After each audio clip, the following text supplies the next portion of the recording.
প্রিয় শিক্ষার্থীরা, তোমাদের নতুন আরেকটি ক্লাসে স্বাগতম। আজকে আমি ষষ্ঠ শ্রেণীর গণিত বইয়ের 155 পৃষ্ঠার যে অ্যাসাইনমেন্ট অর্থাৎ চক নাম্বার 4 এই অ্যাসাইনমেন্টটি করার চেষ্টা করব। এখানে বলা হচ্ছে নিচের চকে প্রদত্ত বর্ণনাগুলো যৌক্তিক ব্যাখ্যা সহ বীজগাণিতিক রাশির মাধ্যমে প্রকাশ করো। এই যে চক, এগুলা এখানে বর্ণনা দেওয়া আছে, বীজগণিতিক রাশি প্রকাশ করতে হবে এবং যৌক্তিক ব্যাখ্যা দিতে হবে।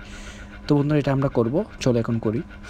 এখানে বলা হচ্ছে তোমার বয়স, তুমি জানো তোমার মায়ের বয়স তোমার বয়সের 4 গুণ থেকে 2 বছর বেশি। যদি ধরলাম আমার বয়স 100 বছর, তাহলে আমার মায়ের বয়স আমার বয়সের 4 গুণ, তাহলে কত হবে? এক্সের সাথে 4 গুণ, তাহলে 4x, তার থেকে 2 গুণ বেশি, 2 বছর বেশি, তাহলে কি হবে? 4x + 2। আশা করি এটা বুঝতে পারছেন। এর পরবর্তীতে বলা হচ্ছে 1 কেজি চালের মূল্য 1 কেজি ডালের মূল্যের অপেক্ষা 30 টাকা কম, অর্থাৎ ঢালের মূল্যের অপেক্ষা 30 টাকা কম। আমরা যদি ঢালের মূল্য x টাকা ধরি, তার থেকে যদি 30 বিয়োগ করি আমরা, তাহলে চালের মূল্য বেড়ে যাচ্ছে, তাহলে হচ্ছে কি x - 3। ঠিক আছে।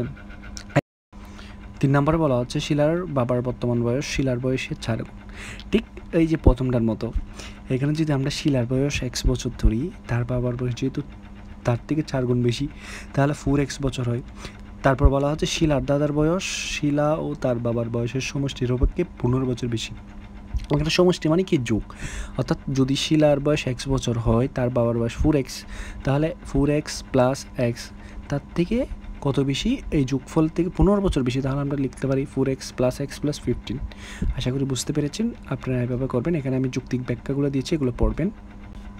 এর আরও কিছু বাকি অংশ আছে, এগুলো আমরা পরবর্তী ক্লাসে নিব, কারণ এগুলো আমি শর্ট ভিডিও করে বানাচ্ছি, সেজন্য অল্প অল্প করে দেখানোর চেষ্টা করছি। আশা করি ভালো থাকবেন।